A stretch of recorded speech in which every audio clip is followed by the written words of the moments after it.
Fine, no.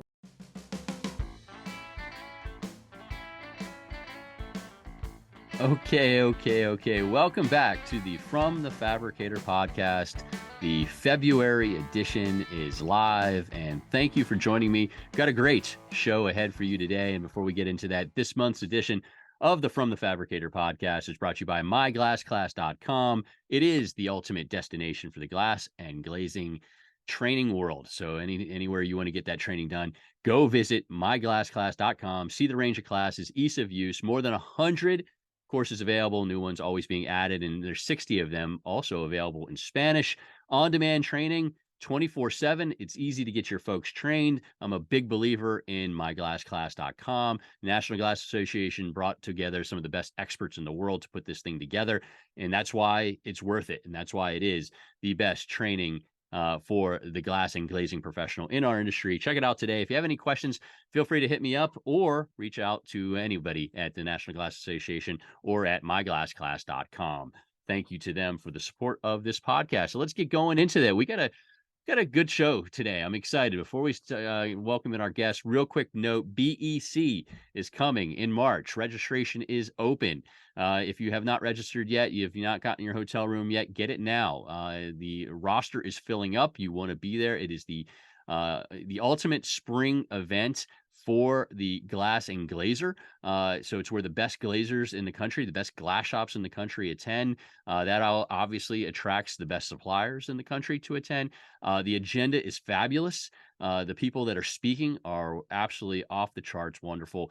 This is a really good event. It is coming March 5th, 6th, and 7th in Las Vegas. Go to glass.org and look at the events tab, hit on BEC, and sign up today. All right, let's get into the podcast.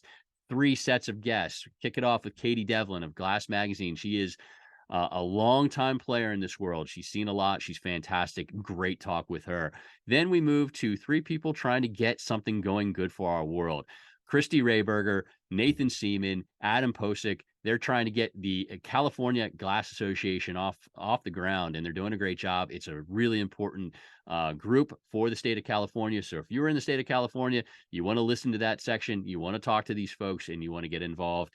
Good insight there. And then we end it with recurring guest Nick St. Denis from KMR. Talking forecast, talking insight, with what is going on in our world. He does that glass and glazing quarterly event newsletter. You want to hear what his thoughts were, both last year's thoughts and what's going forward this year. But we kick it off with Katy. Here we go. Okay. To kick things off this month, I'm thrilled. This is a person that I've always wanted on, and I was just kind of, waiting and pointing to the right time. But I've got Katy Devlin, who has a great new title because she's awesome. She is the content director at the National Glass Association, also the editor-in-chief of Glass Magazine. You've seen her for a lot of years, and she is the force in our world. Katy, thank you so much for joining me on my podcast. Oh, thank you, Max. And I actually, I've just been crossing my fingers for years, hoping that one day I'd get the call. So thanks for having me. I needed to be ready for this because you're one of my all-time favorites, and what really, a question that's coming up is what really spurred, because I can't wait to ask it to you, that your appearance in New York was like, I got to get her on just to talk about that. But before we start, you can find Katy's work, glassmagazine.com, glass.org, Glass Magazine Weekly. Obviously, all of those things online, and also, obviously the Glass Magazine, you can get the print edition. So subscribe to all of that. So let's get going, Katy. It's interesting. You've been around a long time. You don't look like you've been around a long time because you have incredible genes working in your favor. But I'm curious. The one thing I don't think I ever got with you, and this has become almost like a continuing theme for me on these podcasts, and part of it is, I guess, my tunnel vision of like always focused on the industry and the now. Where'd you come from? How did you get here? Well, yeah, that's a great place to start. Well, I am a fellow Midwesterner. I grew up, right in Minnesota. So I was made for the glass industry. I didn't know it at the time. but I studied journalism. So I went to University of Maryland. I just kind of wanted something new. Wow. Okay. They have a terrific J school there. I always wanted to be a newspaper reporter. That was my, that was my jam. And my senior year, between junior and senior year, I had an internship at Worthington Daily Globe. It's this tiny little paper in Southwest Minnesota. I was going to rodeos and town hall meetings and like reporting on livestock trucks that have tipped over. I was really getting out in the field, and I thought, I'm not sure if this is right for me. Okay. Yeah. And so I was looking for an internship for the year, something in DC, and up came Glass Magazine. It's like, Wow. Wow. let's haven't done any magazine work. The hours seem right. It seems like a new adventure. It's something I can do as I close out my year. So I am the longest running intern at the National Glass Association. Yes. That's fantastic. So I did not realize that you came on as an intern, and obviously covering the work in Worthington was not Woodward and Bernstein-esque like you probably hoped. No, yeah, it definitely was sort of the reality. And so that was 2004, 2005. Okay. And for, anybody who reads newspaper, you sort of recall that was right when all the papers were beginning to collapse. And I read the writing on the wall, and I feel, Smart. so grateful that I landed at a trade magazine, particularly at this association, and in this industry. Because I think, glass, as we will continue to talk about for the next hour, but what a wonderful group of people, what a great material, really a business I think we can feel pretty good about, and what we're doing for the world. So, so I feel very lucky to have sort of stumbled upon that internship posting way back when. Wow. And so you just climbed the ladder internally, at National Glass Association and at Glass Magazine. So you've seen it. You've seen it all. And I've been with you at many glass builds, at Glass Tech in Germany. So it's been a heck of a run. It's amazing. So what is that? That's what, 18 years, 19 years? Yeah, 18, I think 18 years. Wow. And really, Max, you were one of my first interviews, I think. The first events I went to were at the then Ghana. I was at that 2005 BEC, Gotcha. and you were so involved way back then. And you told me once, probably in my first couple of years, you said, if you are in the industry 5 years, you will never leave. And I was like, all right, sure. It's true. You once you get in, you rarely get out. Especially if you start to stay and you find how much you fit in with all of us crazy folk, and you definitely do. I bet you if most people probably think you came from a family glass business because you've dove in so deep and so much. The knowledge that you've brought to the table is incredible, and so definitely more than just a writer at the beginning and then growing, and now definitely more than just a content director or editor in chief. You really live this industry, which is impressive to me. Well, thank you. I mean, it's a really great community, and I think it's full of people who really love what they do, which makes it in a lot of ways pretty easy for a new person to come in. That's not the way it is in a lot of businesses, in a lot of industries, but I think we are building phenomenal projects. We are making a material that I think folks are really proud of, and they want to share that. So we have some new editors that have come on, and they Rachel and Tara. I hope folks meet them. Meet them at the shows, but they're just terrific new faces at the magazine, but they attended Glass Build, and every single booth they stopped at, folks they want to take the time and show off who we are and what we do. Yeah, and that made actually, it was funny that made my heart swell because I caught up with Rachel during Glass Build. I said, "How's it going?" And she was, trying to catch her breath because it's just so intense when you're new and it's big and you don't know what to expect. But she said, everybody's so nice. and everybody was so welcoming. And I'm like, you know what, that's our world. I mean, Yeah. we go hard, and there, not everybody's perfect, but it was just so nice that everybody was so welcoming to a new person, took their time, educated her, and that really made my day. So that was cool. We have a good Yeah, place. that's really good to hear. Yeah, it's a good deal. So really, okay. So you and we've known each other a long time. You've been battling the battles. What do you think some of the biggest changes are from when you started getting and going? And I know at BEC you're going to talk a little bit about the past 25 years, but for you personally and so on, what are some of the biggest changes you've seen in our space in your career here? Yeah, so I divided this one. I think I'm going to divide this into factory and field. Okay. Both have changed pretty dramatically. So thinking about the factory, the fabricators in particular, I think there have been two that I've really seen, and one is automation. Yeah. And I was just chatting with Anne Greco over at Salem Mhm. about some of the automated innovations that they've seen over the past decade. And I was recalling the first time they brought an articulating robot to glass build. And I was trying to place that in time because it made such a splash. Yeah. Everybody was around that booth, and we hadn't really, we'd seen those in LCD manufacture and all of these related industries, but suddenly they were in our world. And she was reminding me, so they started working on that in 2014. Yeah. And now, seeing those automated solutions, seeing those robotics, I mean, it's all over the show floor. So I think it's been a huge and pretty rapid area of advancement. And a lot of that, is because of labor. I think fabricators are having a hard time finding folks. Yeah. But also the glass is just getting bigger. Yeah. So Yeah. that brings us to the field side. What is changing in the field? I mean, the installs of today are not the installs of the last generation whatsoever. Right. Glass is so large, it is getting larger. You do have to wonder if we're reaching the point where it can't get any larger. It's, how do you get it? What is what's the maximum? Is it the Right. shipping containers? Is it the truck that it goes on? But the manufacturers can keep making it bigger. Yeah. It's amazing. Absolutely. Yeah. So but the field side obviously oversized.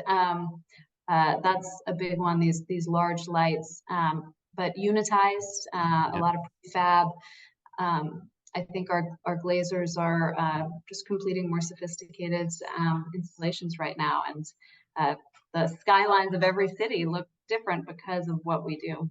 Yeah, yeah, no doubt. And it's funny, you figure back in 2005, we were still pushing hard for people to utilize low E.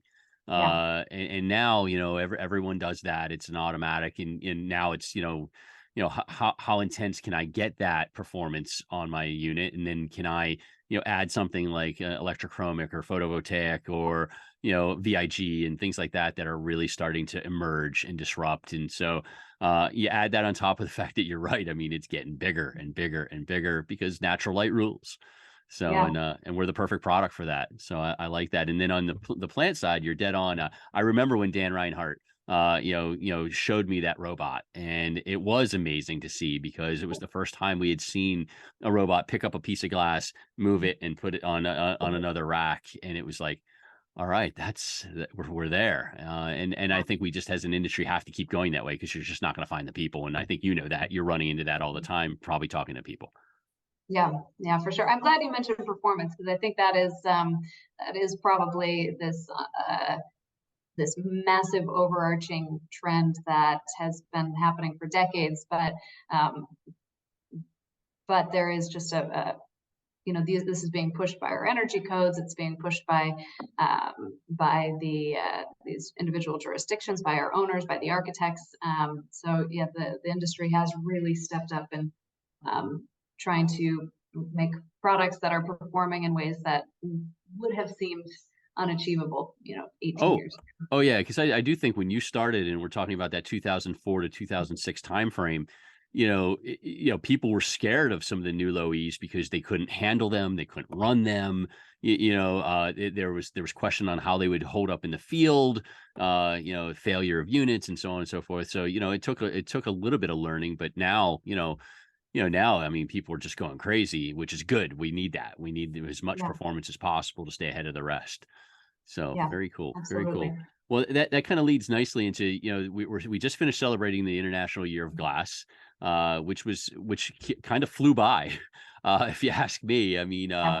it flew by. There were a lot of great events, and it ended with a final closing at the United Nations in New York. And you were one of the key moderators, and you were the one that was dropping the quote-worthy quotes all over the place. And so a couple questions. One, I mean, how nervous were you? I mean, because you see this thing on TV for your entire life, and walking in there and being on that same stage that world leaders, good and bad, have stood on, and you're on that, same or similar stage. The nerves, I'm curious how they were. And B, how did it all go? How do you think it all turned out? Uh, yeah, it was amazing, Max. I think Cool. it was one of those moments where we walked into the conference room. I mean, just coming into the UN is a bit of a to-do. There's so much security that you go through. You're Sure. showing passports, you're going through metal, like there's just a lot just to get in the space, and then you walk in, and it's kind of this labyrinth of hallways, and we're trying to find our way there. Uh, and we finally reached this space. The doors open up, and it was every single person who came in from our side just had to pause and take a photo. Sure. Just a Sure. bunch of glass folks taking selfies over this 500 or 600 person conference room. But it was pretty amazing. So Awesome. they had us up at the at this front desk, looking out. There are about, I don't know, 7, 8 seats on this front desk. Every seat has the microphone and the little screen so you can see your presentation, the little ear thing for Yeah. the translators. I had the gavel in front of me. I felt very Love powerful. it. Love it. And then, up to my right, we had all of the rooms for the interpreters, and they did not have folks on hand to interpret, which I get, but it still was pretty see that, and then looking out and seeing all folks from our industry Yeah. and Yeah. not architectural. We had a good attendance from the architectural side, but it was a lot of folks from academia who work in the material science of glass. A big representation from the art glass side, all kind of coming together for this. So I don't think I've ever been more excited to be part of the glass industry. That's awesome. That's awesome. It looked really cool, and it was a great way to end that wonderful year. But for you personally, that's neat, and that's you earned that. You earned that honor, and it was great that you got to do it. And Irma so well got to be up there as well. And I just think that just is just such a cool thing. And now you could look back to your wanting to be Woodward and Bernstein, maybe. I'm putting words in your mouth, but yeah, that journalism career at University of Maryland. You fast forward 20 years plus, and here you are moderating a major international panel at the UN. Yeah, no, Cool. it was pretty special for sure. And I also felt like I felt so confident in our messaging. Yep. The NGA, we had taken on this year and have done numerous activities throughout the year to participate. But our tagline, as you know, is "Glass can save the world." Mm-hmm. And I really did feel like that messaging was getting across. Obviously, we are so familiar with the architectural side and the sort of necessary interventions that glass plays in addressing our climate crisis. I mean, just looking at the carbon, what is it? 40% of our carbon emissions come from the built environment. So, Right. like when we think about what we need to do to address this problem, it's our buildings, and that is our glass. We have what it takes in terms of performance, in terms of designing in a zero energy way to meet these benchmarks. But what was so neat about that event was hearing everybody else. Yeah, I personally have an architectural glass bias. I sure. do think that we are the ones who are really saving the world. Love it. but hearing about some of the things that I just had no idea about, using glass as safe storage for like nuclear waste. Yeah, I had no idea that this was possible at that chemical level. Of course, it makes sense. Or glass for health in regrowth of bones, and right. in technology with the fiber optics, the next generation of fiber optics. And I think it really, I don't know, it's pretty neat to be a part of that community and to be part of that conversation. Yeah, it is. It is awesome. And once again, a tremendous job and kudos to you. Kudos to you. Oh, thank you. So again, I'm with Katy Devlin, who is the content director at the National Glass Association, also the editor in chief of Glass Magazine. You can find Glass Magazine online at glassmagazine.com. Glass.org is your home for everything in the glass industry. So check that out. One of the big things that you can find on glass.org right now is registering for BEC. Conference we have coming up in a few weeks in March in Las Vegas. And Katy, you and I have worked closely on getting this show underway. But you being the content director, this is your world now, And so how is the planning for BEC coming? And what can some people expect out there? Yeah, I'm excited. And I'm probably not an objective speaker in that, but Me I neither. Yeah. really, I mean, first, as you well know, this is our 25th anniversary, Right.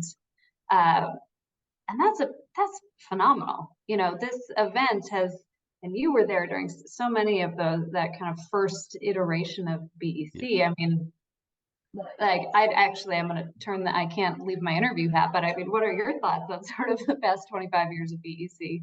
It's been amazing, the growth and just the way it's turned into such an event with the networking and the education, and people always leaving with something to make their business or their careers better. I think that was one of the angles you brought in. This year is like everything has to have a good takeaway. And for me, it's always been the takeaway has always been I got to meet 10 new people. Well, now I think our goal is not only going to meet 10 or 15 or 20 new people, but you're also going to take away some really good educational, nuggets. And I think a lot of people, take them away year after year. But this year, I think the focus on that is pretty exciting.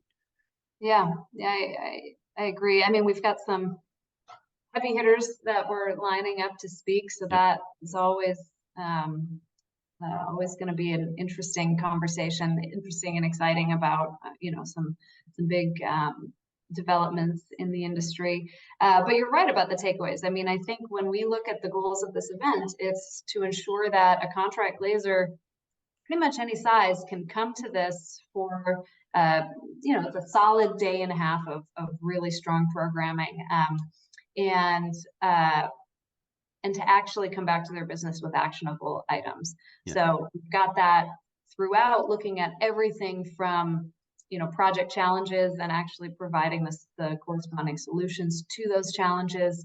I don't think that a hurdle that one glazer is facing, I guarantee that there are 25 people in the room who have seen something so similar, but to be able to have that communication and that solution share is exciting. And then our entire second day, we're calling Labor Day, because I don't know if you all have heard this, but it is hard to find people right now. Right. And we're not just talking about the fact that that's a problem. We know that.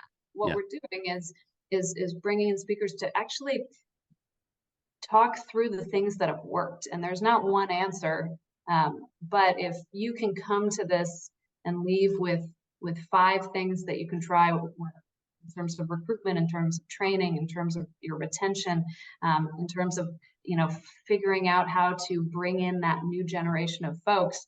I mean, that's going to be there. So I hope you all will be too. Though register soon, because we opened it. We did a soft launch of Reg last week, and people are coming in fast. So Yeah, it's filling up nicely. So go to glass.org, click on the events tab, look for BEC, and register right away, and get there and get your hotel room. It's going to be a great show, and Katy and the team are on top of it.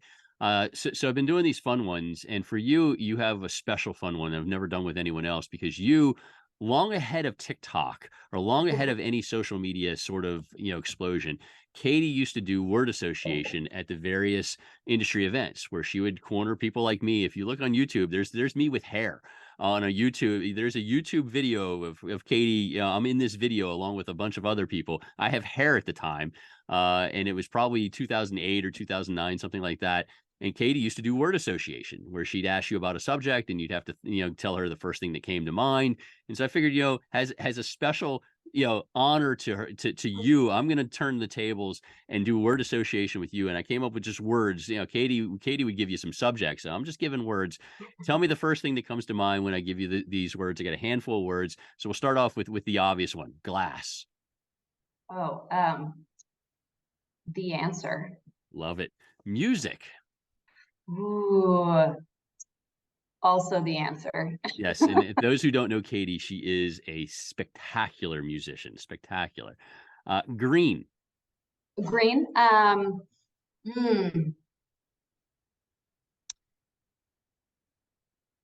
our biggest challenge with hyphens. Absolutely. Yep, yep. BEC.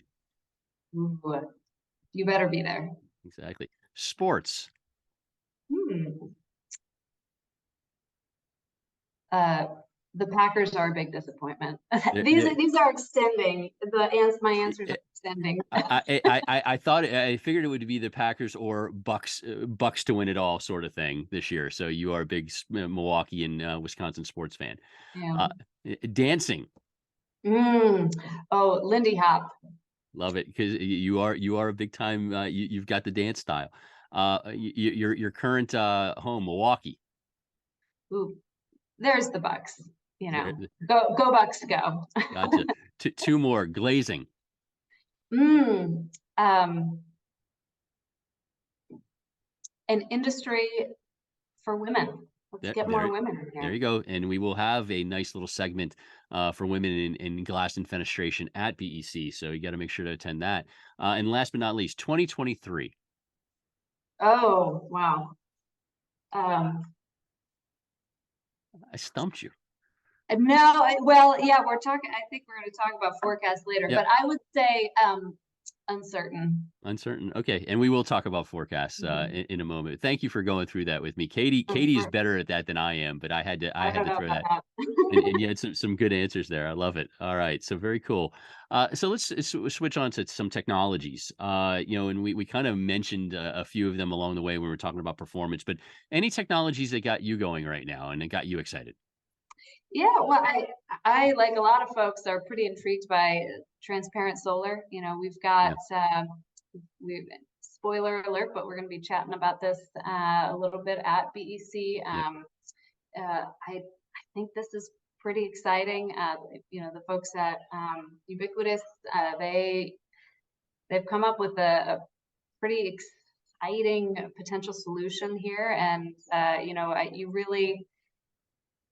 you look 10, 15 years down the road and consider that like all of these buildings might be have energy generating glass facades. That's it's a fun thing to dream about and to think about. So I'm excited at BEC to hear from some of the leaders over at Ubiquitous to break down where we're at in the realization of that. But the other one that I like to talk through is retrofit solutions. Nice. Which seem a little bit less, I don't know, they're a little less exciting than some of these. But crucial, given that construction, more than half of new construction is going to be retrofit. Yeah. So. Well, and that's where we need to really be focusing our attention. It's, the new build is where we all like to focus our attention sometimes, but it is the retrofit that's going to help us to face this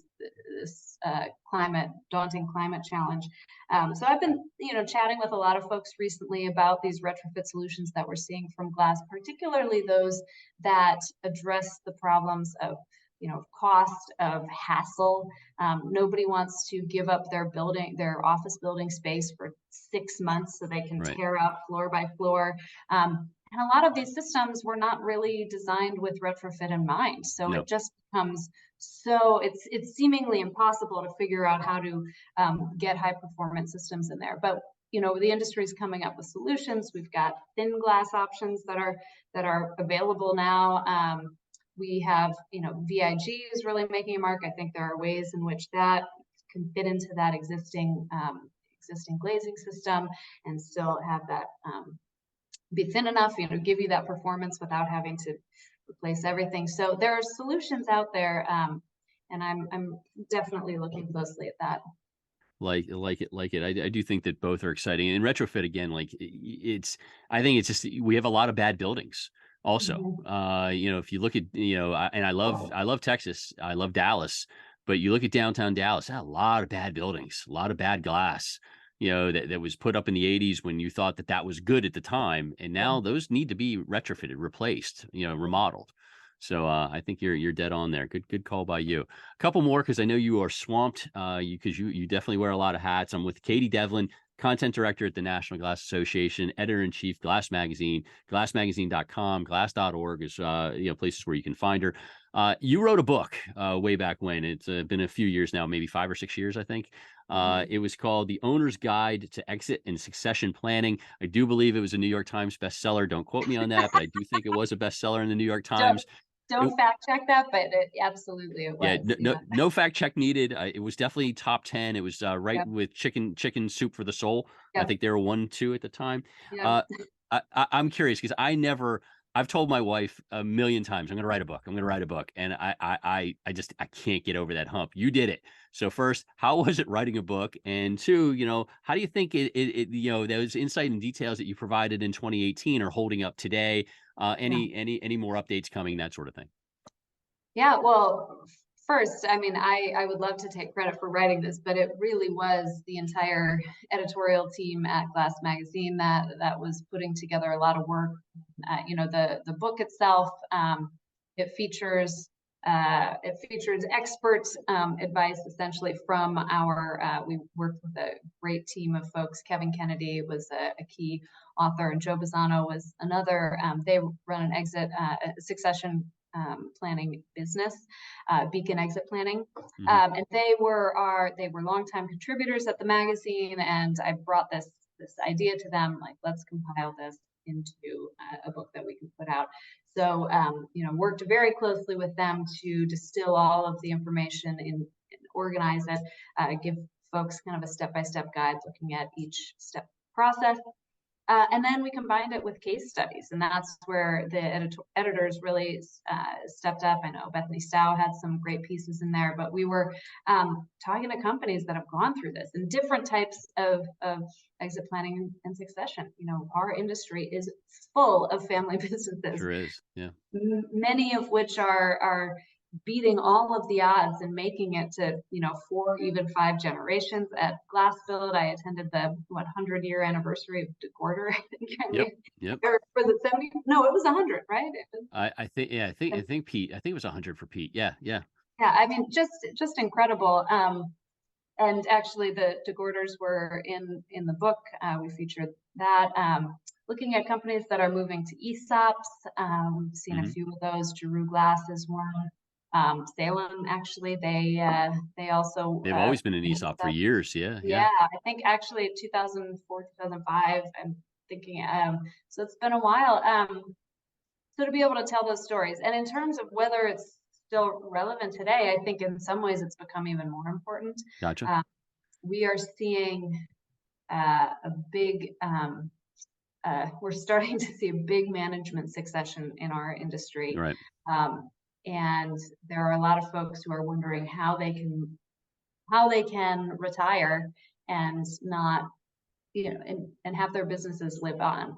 And that's a very daunting question. And we've seen, many examples of this. We've seen, private equity come in. We've seen to similar companies in the field, and of course, management succession. So the book goes through all of that. We don't dig super into tax code and the things that would have changed. It's just general concept, looking at things you need to consider.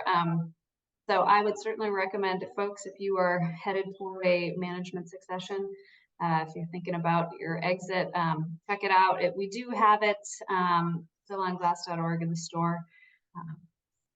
Definitely worth checking out, and it's a very easy read too, because you did a great job with graphics, and so it's not all black and white sort of thing. So I thought you did a nice job there. Oh, thank you. Well, and a shout out to Corey Thacker, our creative Yep. force behind that at the NGA. He's Yeah, doing and so great work. and so we're all just waiting for you with the royalties from that book to take us to Yep, like St. Martin or the Caymans or something. absolutely. We're It's still coming. Yeah, it's coming. Okay, coming. I love it.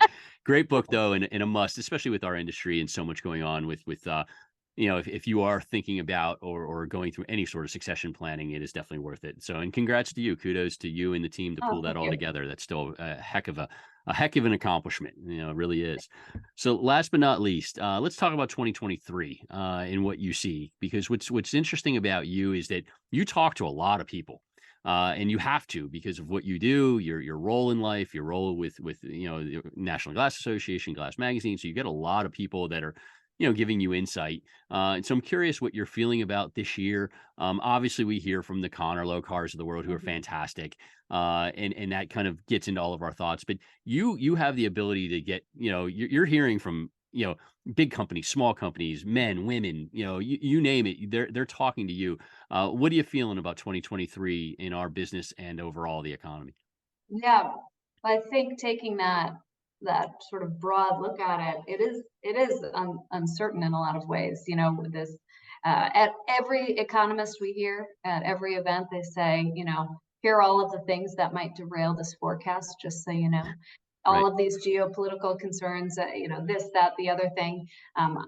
Maybe a pandemic might, change the trajectory of our entire lives and businesses for several years.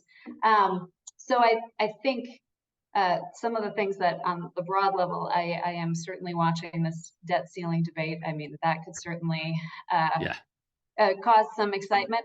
But who knows? I just got a notification right before our call, a Apple News notification that the U.S. is considering banning TikTok. So who knows? Maybe all of Gen Z is going to flee in search of TikTok, Yeah. and that will create its own thing. So we don't know. But what I do know is that our companies, the folks I talk to, have been scrambling for 18 months.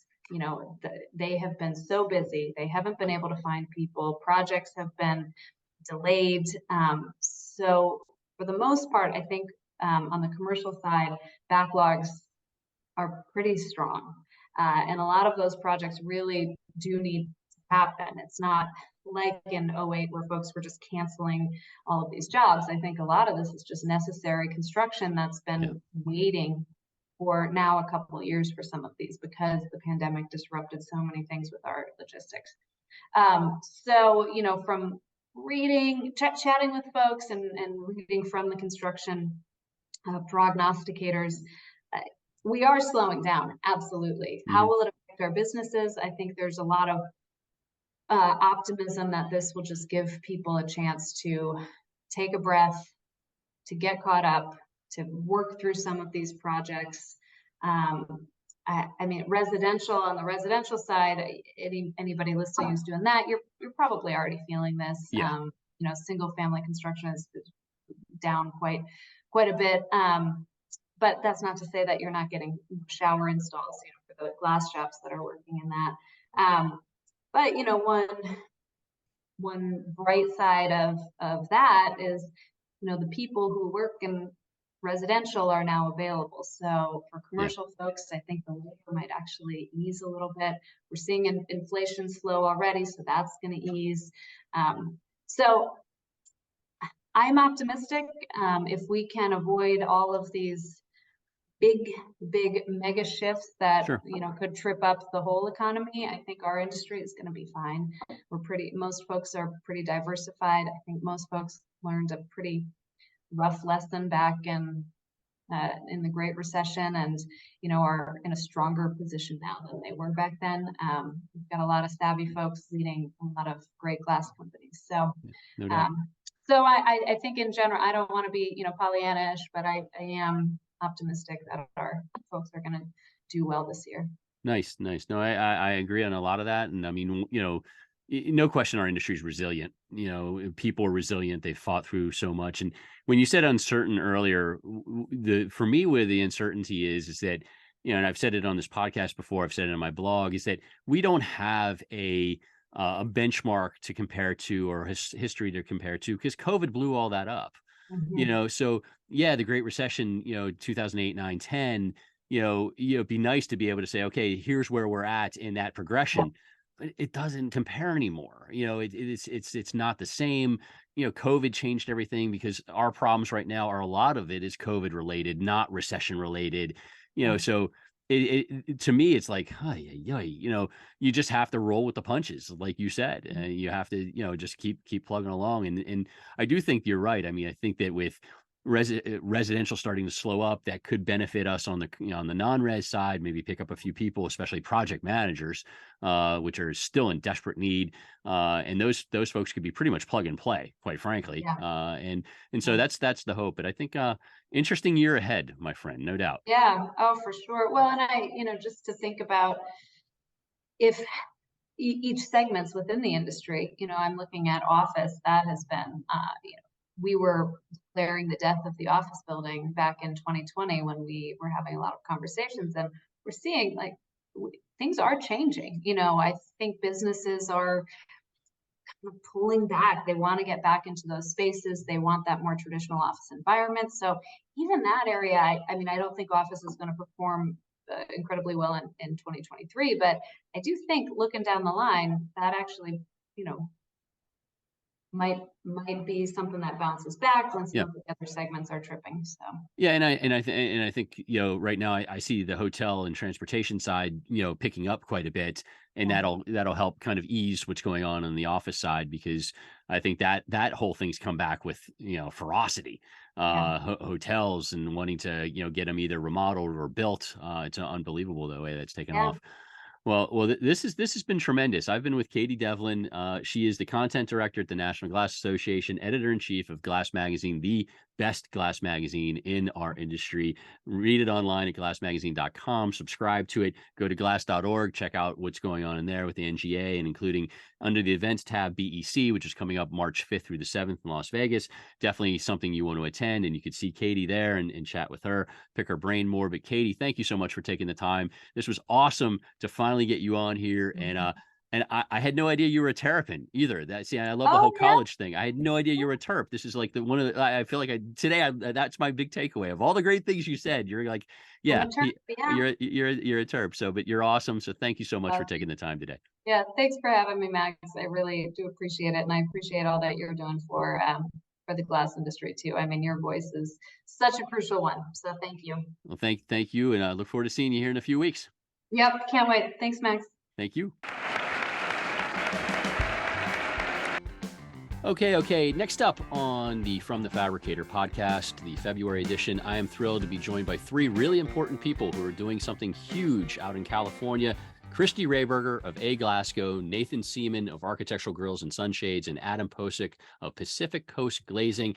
They are the brains behind the California Glass Association. We're going to talk to them about that, about their businesses as well in 2023 and all the good stuff coming up.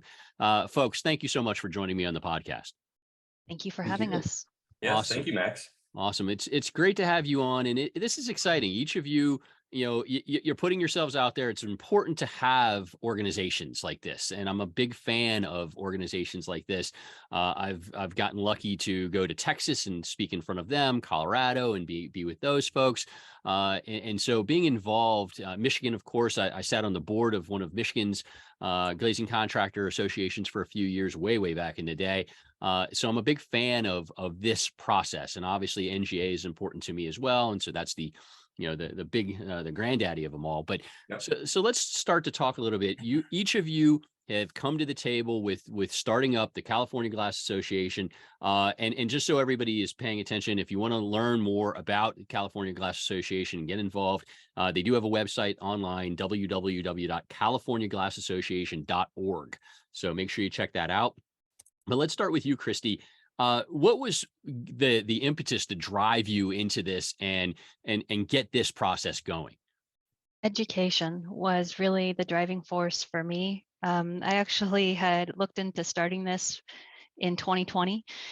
And what struck me was talking with some other suppliers. I won't name drop, but I was talking about education and trying to formalize some kind of training program here in California, because installing the products that we buy is so important. We need to know how those installation instructions that they provide us is vital to our success.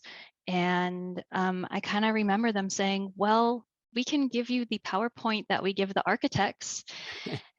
And I was kind of upset, honestly, but Sure. just disappointed, and really kind of said, we need to find something for California.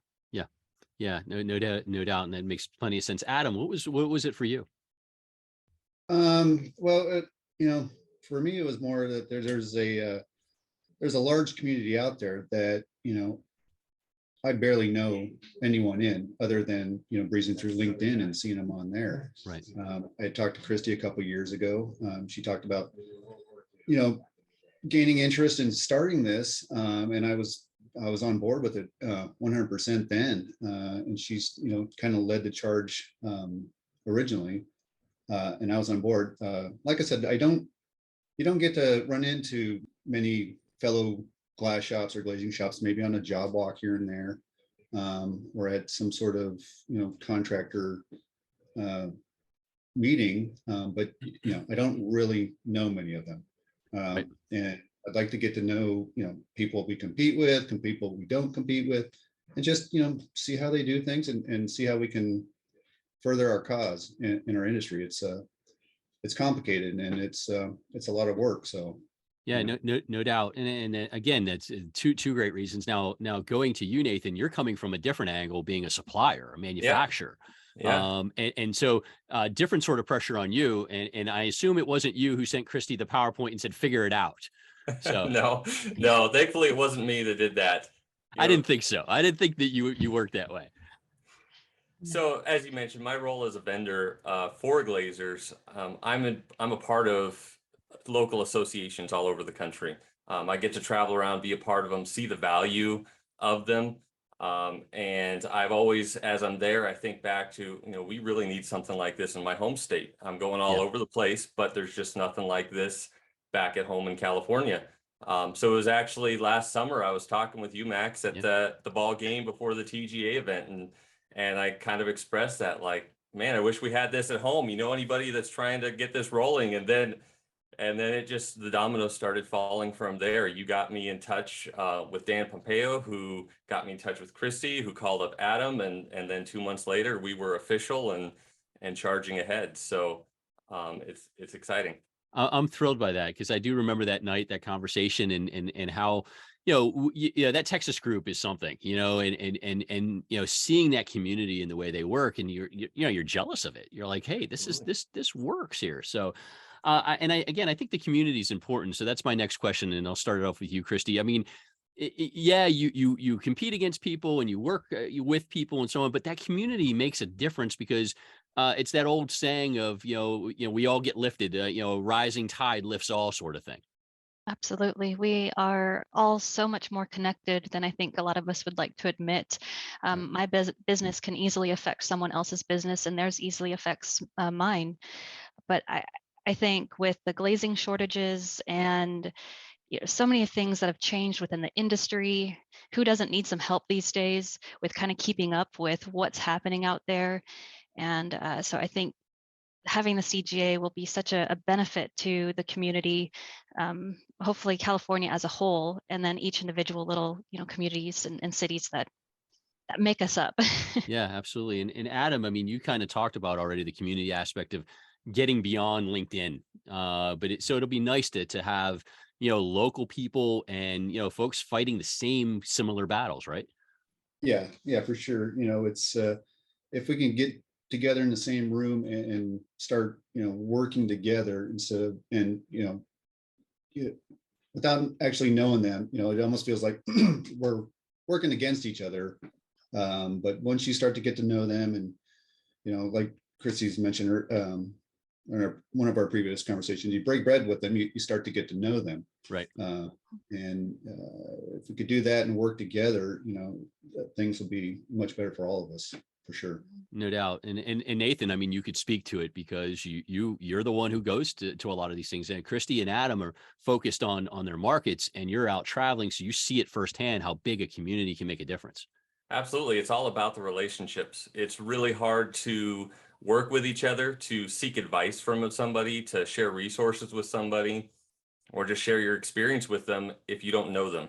And so you got to have that baseline of a relationship. All the time I have to, cold call somebody to find out if they're working on a job. And it's always such a breath of fresh air when, oh, hey, this is in this market where I know this person and I know who to call and who to ask for. And so just that relationship is really the core. And that's one of the things that having a local association does. It helps to break that ice, build those relationships, and hopefully build them in a fun way.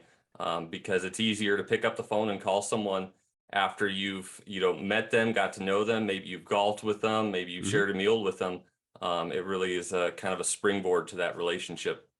Absolutely. Yeah. And I got to think, Nathan, you've got to know like 98% of this industry at this rate, because you do have no fear picking up the phone and cold calling people. I can tell you that you've got to know everybody. It sure seems like it, but surprisingly, Max, I'm constantly meeting new people and going to new offices. Right, good. It's a big world, so it's a lot of fun getting to know everybody, though. That impresses me. All right, so let's talk timeline. This is only a couple months old, but you guys are moving really, really quickly. Kristie, what are we looking at for step 1, step 2, step 3, and so on, reaching to where you're comfortable? Yeah, step 1 is get our name out there. Right. Make sure people want to get involved and let them know what we're doing. So we're having an event at the end of February in San Diego to kind of get our name out there, at least locally here. And I think we have thoughts and talks about trying to get people maybe via Zoom who want to participate. But we have a lot of ideas, we have a lot of ambition, and we want to keep a steady growth. And we know that's going to take a lot of people, not just from Adam and I both are in San Diego, not just from San Diego, but LA to San Francisco and all the places in between and even further. Yeah, it's a big state. Adam, Yes. anything to add on the timeline and goals?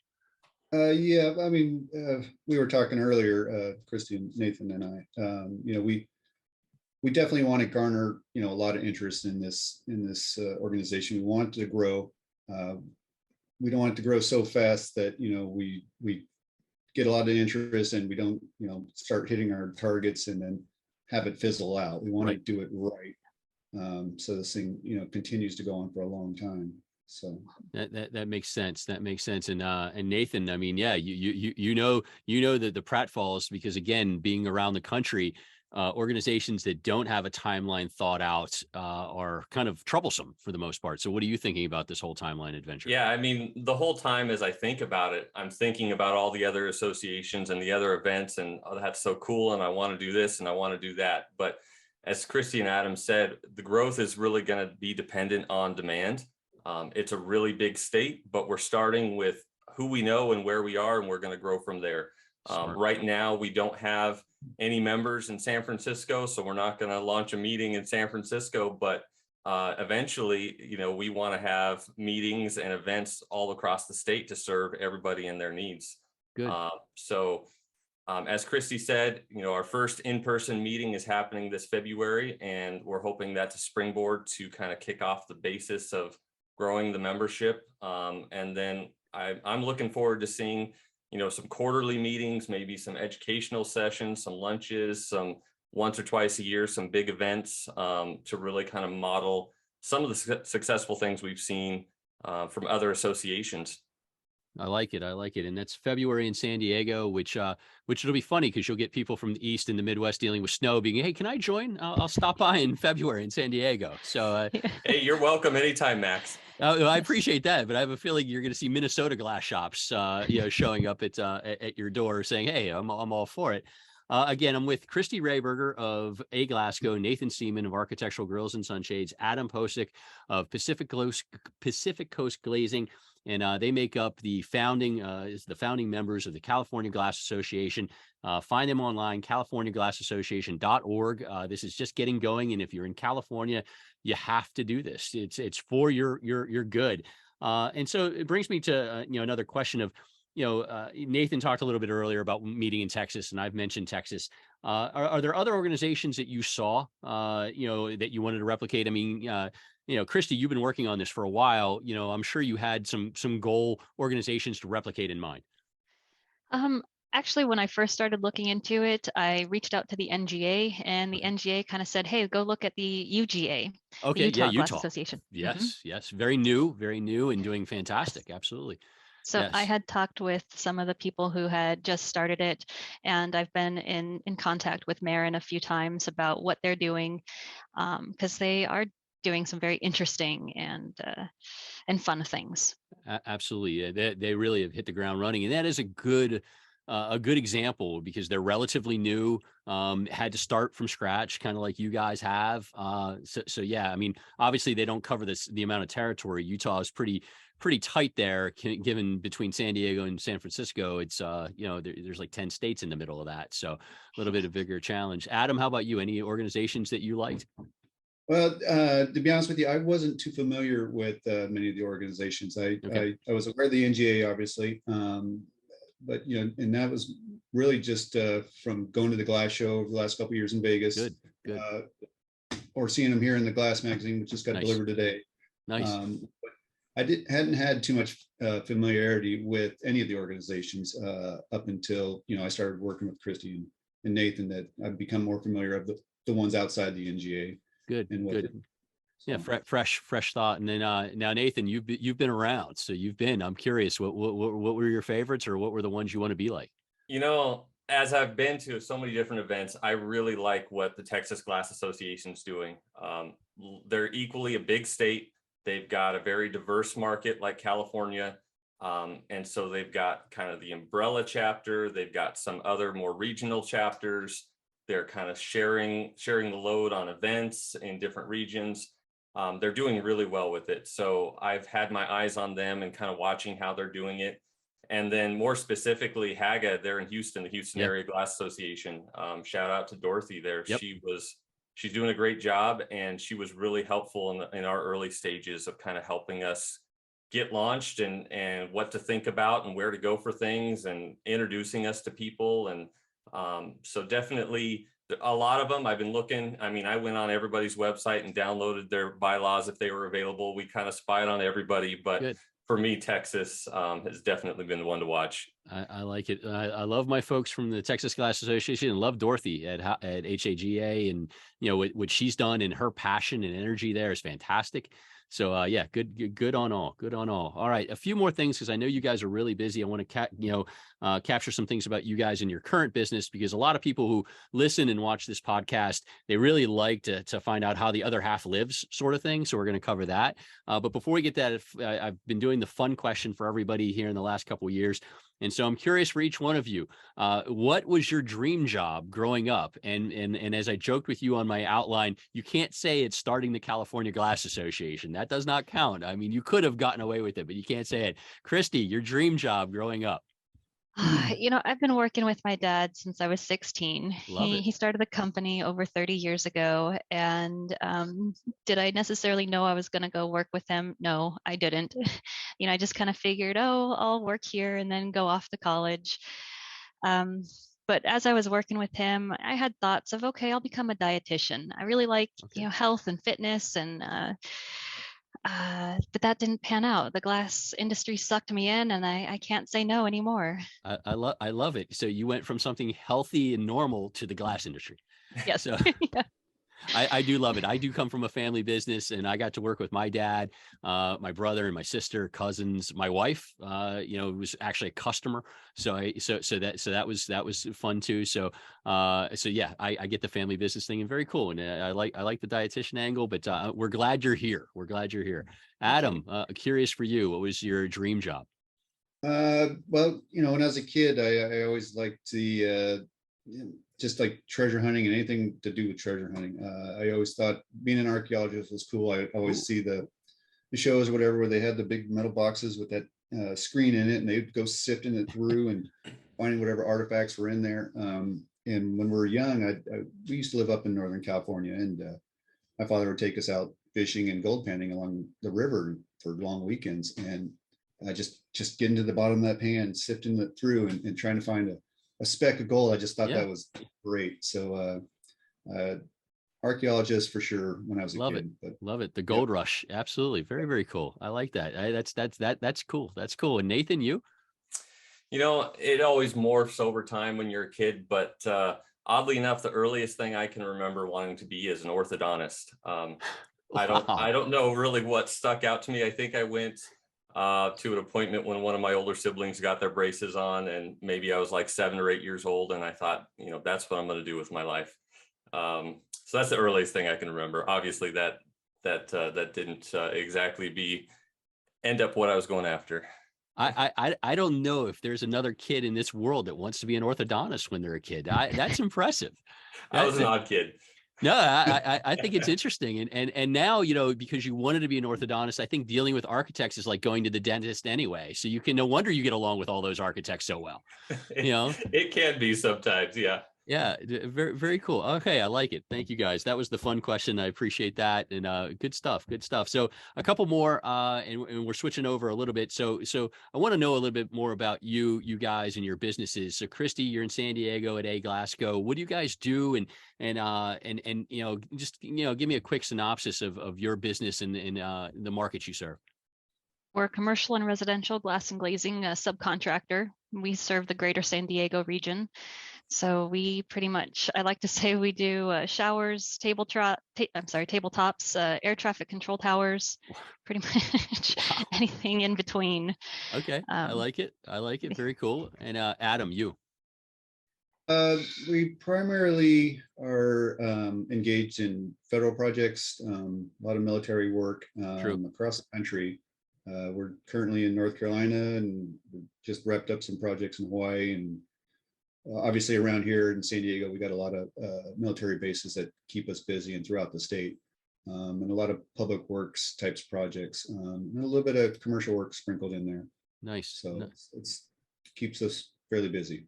Nice. Nathan, a huge fan of your company, but I know a lot of people may not be aware of what Architectural Grills and Sunshades do. Can you give a little rundown of that? Yeah, so Architectural Grills and Sunshades, we just happen to make the best sunshades and sunshade products around. No, but in all seriousness, so we specialize in fully fabricated, top of the line, special, cool designs. So we'll do everything from the vanilla plain sunshade to some of the coolest fins and sunshades that you've seen around. Cool. And I'm loving it. I love it. And so Kristie, how's business? That's the one thing that I get, one of the biggest feedbacks I get, other than, getting to know people, is they love to know how people are holding up in the business. And so I'll kind of, how's business right now, and what's 2023 looking for you guys? Business right now, survivable. Gotcha. Yeah, it's busy. For us, we've got the work. We're struggling to get the manpower. And we've also had a lot of turnover in the last probably couple of months. So dealing with training issues, and when you're a small company such as ourselves, the training, you're the trainer, you are the HR, you are the contract specialist, you are fill in whatever blank you'd like. So there's so many hats that sometimes I find myself wearing, and it's a lot to keep up with at times. But that's with the hope of the CGA is to help. I think to Adam, he brought it up a couple times, reaching out to others with, I've got this problem, I need some help, can you help me? Yeah. Yeah, that peer-to-peer thing is huge in that sort of scenario. So, and the manpower thing is not going away. So it is a challenge that you have to continue to address. Adam, you guys looking okay this year? Yeah. The first half of this year was a little roller coaster. We were slow, and we did lose some of our manpower. Second half of the year is the complete opposite. We're busy as all can be right now, and we could use manpower. So it's trying to avoid those big roller coasters, just kind of keep it more steady. That's everyone's dream, but it's tough to have these projects just line up so we can keep the same core group busy and not have to go find a bunch of new guys that aren't there. Yeah, our industry for some reason can't have like a simple, like straight roadway. We're always doing one of these, and it's so frustrating. Because people just don't understand how hard it is to ramp up, gear down, and especially in a world that we've got right now, labor wise. Now, Nathan, how are you guys holding up? Because obviously you're in a different world than Kristie and Adam is in. Yeah, I mean, there always seems to be those points in time that you count from. And lately it's 2020. It's like time started in 2020. Everybody counts from 2020. And since 2020 and everything getting shook up, we've been thrown one hurdle after another. If it's not, a shortage on this, it's a price increase on that, it's a delay on this. But even still, I'm proud to say that in 2022, we finished with the strongest year ever in the history of the company. Great. And have been growing year over year. So that's been really encouraging to see. That's awesome. And I point to you for that, because you've done a heck of a job, no doubt. And also it is funny that BC and AC now mean before COVID and after COVID. I mean, that's what we're into now. I mean, that's how it is. It is. So wrapping up, anything else to add, Kristie? I'll go to each one of you, with CGA in 2023, life in 2023, any final words from you?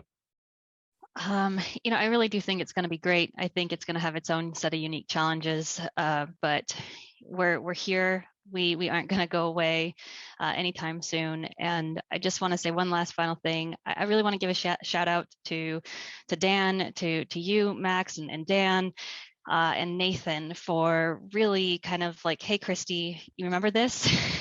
You said you were going to do it. Nathan has been so helpful in getting this going, and I'm so glad to have him and Adam a part of the team to really see this come into fruition. That's awesome. And Dan's energy is one thing. If we could tap into him, he could, like, if you put a plug into Dan, he could like power half the state. I mean, The guy is just so frenetic and so energetic. I love him to death. Known him a long, long time. Adam, any final thoughts from you? Yeah, I mean, looking forward to launching the CGA and seeing our local glazing contractors and suppliers come together, under one roof, I guess, and just moving forward with them. If we could survive that COVID and those price escalations we all went through and lead time delays and that, we can get through anything. So you bet, no doubt. We are a resilient industry for sure. And final words from you, Nathan. Yeah, I mean, just what you said about resilience, and back to the last question, we've seen so much adaptation and change and jumping over hurdles through the last couple of years. I know that there's forecasts already on the horizon for some choppy seas ahead in this year. One of my favorite bloggers, podcasters out of the Michigan area, just in his last one, was talking about some of the challenges upcoming ahead this year. And I know that we're going to find creative ways to overcome them, because I've seen it happen, and I'm looking forward to kind of seeing how that comes to fruition, and especially how the California Glass Association can really support that from a local level, and equip people with the tools and resources and relationships that they need. No doubt. This is a brilliant idea and great execution by you guys. The California Glass Association just getting going, and it's exciting. So if you're in California, you need to get involved. You need to check out the website at californiaglassassociation.org, or reach out to Kristie or Nathan or Adam and talk to them about it. But you need to be involved, and I'll keep banging the drum. But again, Kristie Rehberger from A Glasgow, Nathan Seaman from Architectural Grills and Sunshades, Adam Posik from Pacific Coast Glazing. I'll get your name out once correctly, I think. Thank you guys so much for taking the time today, and I will continue to bang the drum for you. We're going to get this thing off and running. Awesome. Thank you, Max. Thanks, guys.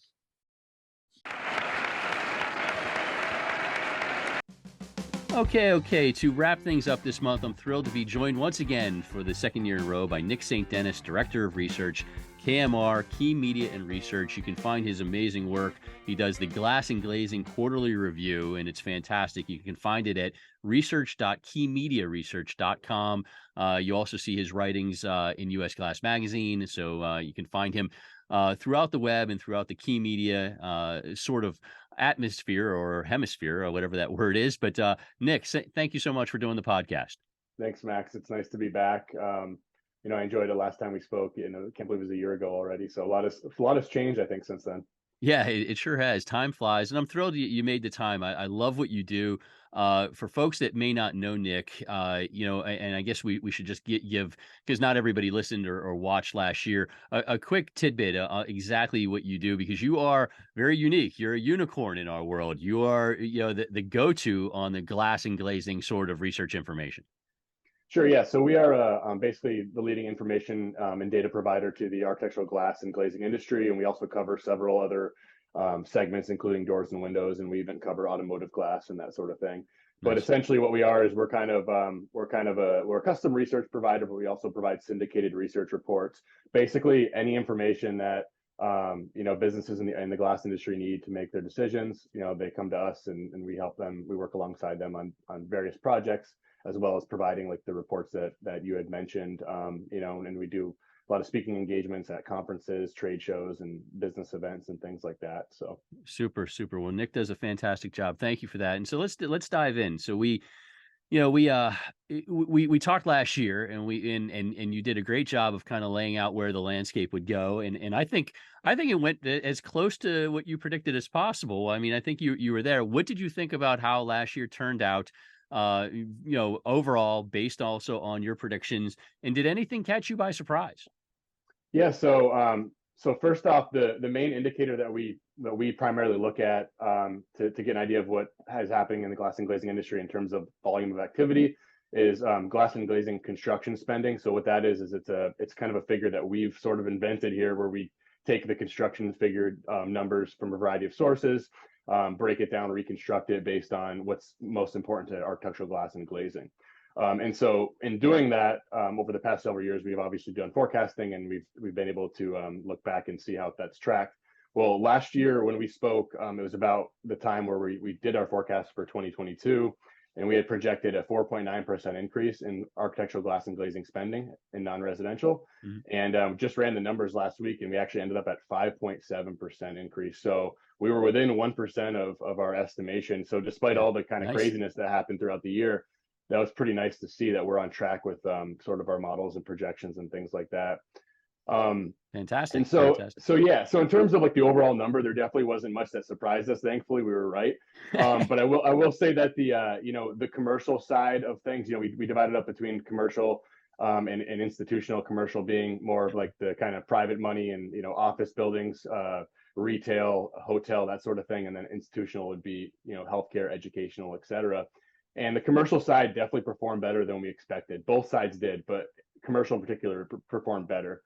And so I guess that was a little bit of a surprise, and it was good to see, certain segments like office construction, which after the pandemic or during the pandemic, everybody's kind of terrified about office construction. And in the future, that might be the case, or it might be something that we don't see as much growth, but we've at least been seeing a stable, work in that segment.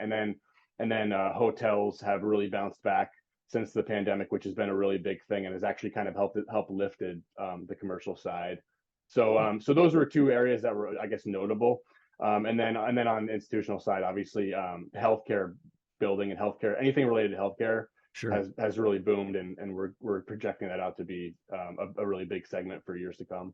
Fantastic. And excuse me, what's interesting is I mean, the hotel side you knew was kind of due, just because, people have that hunger to get back out there, business travel starting to pick back up. But I loved hearing about the office standpoint, because there was that dire thought. Now, like you said, you got to keep an eye on it in the future, because it is pretty volatile.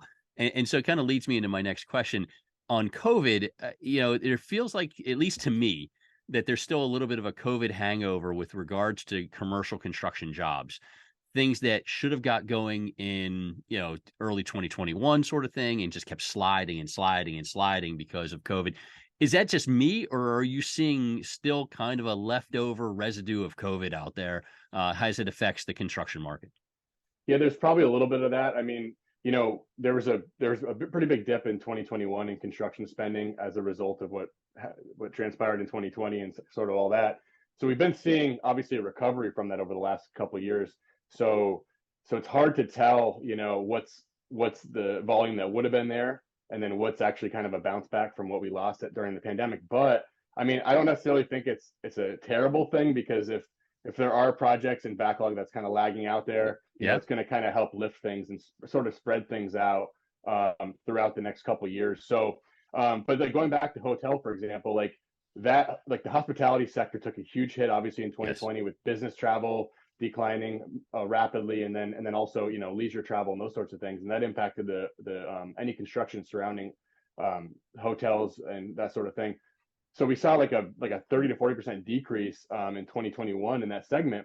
But like you said, it had to bounce back. That's not a segment that's gonna like decimate and then not come back ever. Maybe like kind of retail sort of did for a little while, but it's coming back. So that's kind of a positive to the COVID hangovers. We have this segment that's needs to at least get back to the levels it was at before the pandemic, and it's still working up to get to that point. So really, that's kind of providing a lift to the overall. I'm not saying that hotel is is lifting the entire commercial segment, but it's providing a good balance to it. So in terms of a COVID hangover, I guess that's kind of part of it. But it seems like I don't know. It just like speaking to glazing contractors and others in the industry over the past several years, it seems like everyone's mostly weathering the storm pretty well, and that whole the Great Recession, everything coming out of that, everyone's still stayed pretty smart since then. So I think we're in a pretty good position at the moment. Good, and I appreciate that. It is a resilient world we both work in. There's no doubt about that. And so before we get to 2023, just Nick St. Denis is with me, Director of Research, KMR, Key Media and Research. He does the Glass and Glazing Quarterly Review. If you're not getting it, you need to go sign up. You can sign up at research.keymediaresearch.com. You can Google that. You can usually find him once in a while through usglassmag.com. And you can find him sometimes, just in this past issue of US Glass Magazine, you had a full 2-page spread with some of your info. So sign up for the Glass and Glazing Quarterly Review. So Nick, a couple more questions, because I know you got a thousand things going on. 2023, and that's probably what everybody listening to this podcast is probably yelling at their phone or whatever they're listening to. Ask him about this year. Ask him about this year. So here we go. What are you seeing for the year ahead?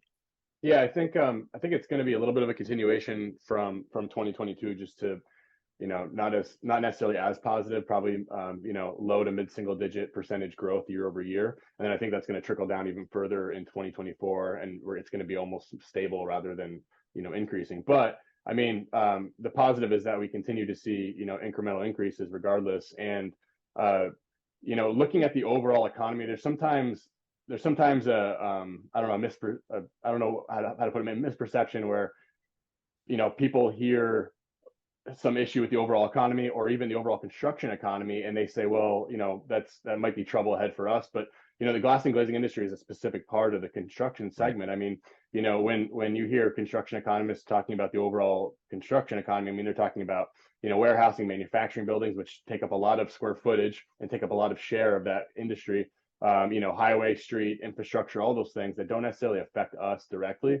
Correct. So we like to take a more pinpointed approach at looking at what's ahead. And at the moment, it seems like, specifically by segment, the office segment is definitely stabilizing. It's been increasing, at mid single digit percent year over year, sometimes more than that over the past 10 years. We're not going to see that for a little while. It's going to be more stable. It's going to be more 0%, 1%, -1%, that kind of thing. Right. But you're going to continue to see an increase in hotel construction. I think the other commercial side, which includes a lot of retail type buildings and other commercial type buildings, I think we're going to see a good bounce back there. So that's definitely a positive. And so while you might see some slowdown in the next couple of years in like warehouse, for example, which was booming the last several years, it's going to be lifted by other areas that are more important to us. And then on the institutional side, we seem to be, it's pretty stable over there. I mean, healthcare is going to continue to be a very stable and strong segment. That's not going to be as volatile as anything on the commercial side. And then education, of course, that sort of varies year over year depending on the area and what kind of funding there is. But overall, from a national standpoint, that's another segment that's very strong. So we are, we are projecting like a relatively like modest year ahead. There are some, some headwinds and some things that are to look out for, but I mean, a lot of them we've addressed last year. The main thing that I guess I didn't mention earlier that maybe surprised us was, we had some pretty large price increases in flat glass in the first half of last year. Yeah. And that was a big shock to the system. And we're looking at, one of the things we follow a lot is the producer price index for flat glass and for other related materials. And it's basically measuring the rate of the inflation within our industry. And as of the last quarter of this year, it was at about 25%, which is about the same percentage increase that we saw from the manufacturers early in the year. So it seems like the sort of the pricing and all that sort of thing has finally caught up from those price increases, if that makes sense. Yeah. And so I think hopefully that we're starting to see some stabilization there. So I think moving forward, hopefully that's less of a concern. And then like the supply chain and disruptions that have happened over the past couple of years seem to be mitigating to some degree. And so just, so overall, I feel like we're going to see another positive year. It's just not going to be quite what we saw last year. And then, like I said, 2024, you might see a little bit slower growth there too. But both years we project at least a little bit of growth. Nice. It's positive stuff. I like hearing it. And yeah, and you're right. The supply chain, with the exception of a few products, it seemingly has calmed down. The pricing situation seemingly has calmed down, but as we saw last year, those things can come out of nowhere and drop kind of like an anvil on top of your head, sort of thing. So it seems like that's kind of what it is too in the industry. Is like you look at the overall. You look at overall inflation, like from a CPI standpoint, or you look at it even from a PPI standpoint of all industries, and it's going to, go up and down moderately over time. CPI obviously is very high of late, but with glass, it's hey, these are the prices, and then all of a sudden after 3 years, it's like we're going to make up lost time, and so it kind of hits you all at once, and so that's what we saw, and we saw it sort of the metal side as well. There were some major fluctuations in metal, although that's come down a little bit while glass is continuing up. So so you'd assume that moving forward, I'm not speaking for anybody, I'm just saying moving forward, you'd assume that was kind of what they needed to do, and now we're going to move forward, hopefully. So exactly, you're assuming it's the correction of the market that needed to happen for a long time, and that's the kind of thing that people finally got their arms around. But I guess we'll see. But this is good stuff, and in your insights onto this coming year is huge. So thank you for sharing that. Now, before I let you go, a couple more things. One, a fun one. I always ask a fun question. You were one of the first people I actually started to ask fun questions to last year, because you're a huge sports fan, and one of your favorite teams is the good old New York Jets, Jets, just said Jets. But who's going to be the quarterback starting in the fall for the New York Jets? What do you think? Well, that's interesting timing given all the recent talk. Yep.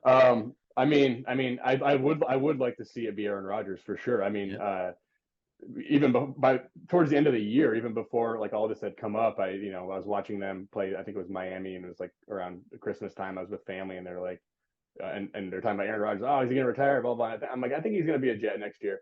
Kind of joking. And now it's I don't know. I mean, the Jets hired his old offensive coordinator, which he's 2-time MVP under. Not saying that guy had anything to do with it, but at least there's a connection there.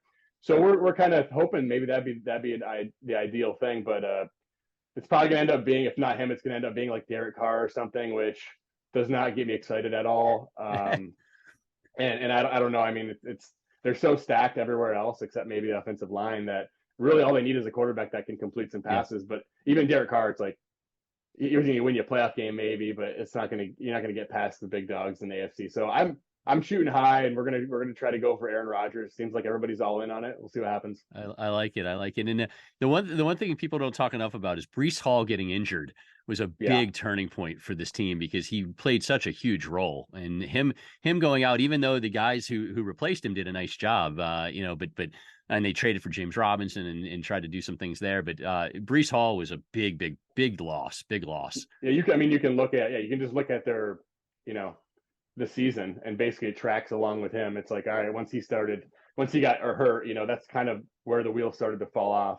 So yeah, it's pretty evident that he was the the catalyst. Hopefully he can get back to where he was. I know it takes guys like Saquon Barkley, it took him a couple of years to get himself back, but he did. Yep. So hopefully Breece Hall can do the same thing where he can, get back to where he was. So, but Garrett Wilson, I mean, he's probably better than any receiver Rodgers has had in a long time. So, all the Jets receivers are absolutely. Yeah. So hopefully that gets him over. But by the time people listen to this, it's probably gonna get squashed already, and I'll just sound like an idiot. But okay. Well, I guess we'll see. We'll see. This is coming out pretty quick from when you and I are talking. So, good. But news breaks quick too. News cycle changes. Well, thank you for that insight, and I always keep you in mind every Sunday when I'm watching Red Zone and I see the Jets, and I'm thinking either Nick is happy or Nick is not happy. So it's usually the latter, but that's okay. Yeah.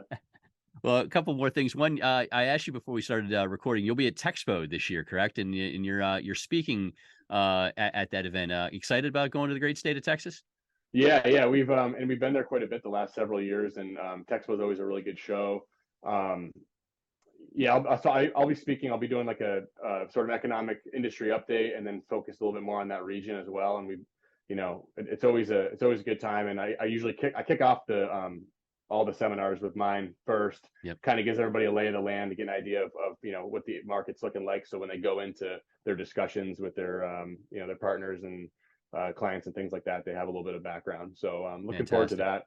Yep. And it's May 11th and 12th in San Antonio. Texas Glass Association does a great job. Key Media puts the show on. It's a wonderful show. One of my favorites. And I love the great state of Texas. So it'll be awesome to be able to see you down there. So very cool. Yeah, I love San Antonio for sure. Great location. So tell me, I probably screwed it up along the way. How can people get your newsletter? And it's called Quarterly Review because you do put it out 4 times a year. Can you give kind of the people how to get it and when it comes out, when the releases are?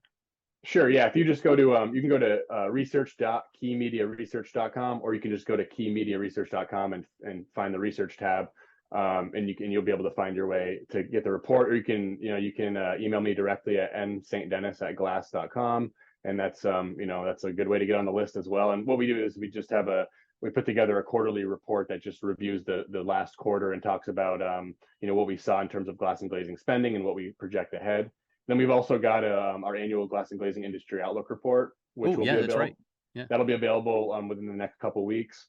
Wonderful. And then other than that, just stay tuned. We have a lot of exciting things that I can't really get to yet because we're still working on them, but there's going to be a lot of exciting things in 2023 we're going to be doing. So I look forward to announcing all that. Yeah, thanks for reminding me on the report because that usually does come out, sometime in February-ish. So yeah, usually first half of the first quarter of the year is when we have all the data. So yep. Wonderful. Well, look forward to checking that out again this year because it's a great piece. And thank you. I've had Nick St. Denis, from Director of Research at KMR, Key Media Research, does the Glass and Glazing Quarterly Review. It comes on now. You're a recurring guest, so you're coming down every year. At this time, we plan on, as long as you want to. It'd be great to have you on and talk about the year. Thank you for your time today and the insight. Thanks, Max. I appreciate it. Okay. That will wrap up the guest portion of the From the Fabricator podcast. Thank you to everyone, Katy, Kristie, Nathan, Adam, and Nick. Thank you so much for being on the podcast. Thank you also to myglassclass.com for the support of this podcast. If you want to get your people trained and trained correctly, go to myglassclass.com. Check it out. 100 courses plus available, always being updated from the best of the National Glass Association in and our industry. Please check it out, myglassclass.com. Of course, before I leave, got to give you my TV thoughts. This one from John Korf of Virginia Glass told me to check out The Recruit on Netflix. Not bad. Kind of interesting. I'm into it. So Mr. Korf, I appreciate the heads up on that one. Big goings on at Virginia lately too. If you're following the news, they're doing some really exciting things. But The Recruit is something to check out on Netflix. And the one I just finished with the second season coming up actually in March is called Yellow Jackets, and it's a little older. I think it came out in 2020 or 2019, maybe somewhere around there. Got caught up in the whole COVID adventure, kind of Lord of the Flies set now in current age, It may not be for everyone, but the writing and the acting and the way the scripts come together are fantastic. Really, really wonderful show. Yellow Jackets, that one's on Paramount Plus. with the second season actually coming up in March. So if you watch it now, you'll probably time it perfectly to the new season. So that wraps everything up for this month. We will see you here in a few weeks with another podcast coming out around the same time as BEC. I hope to see everybody at BEC. If you haven't signed up, do that now at glass.org and check out the events. But again, thank you so much for listening. Thank you for the support, and we will see you later. Oh, the music is stopped.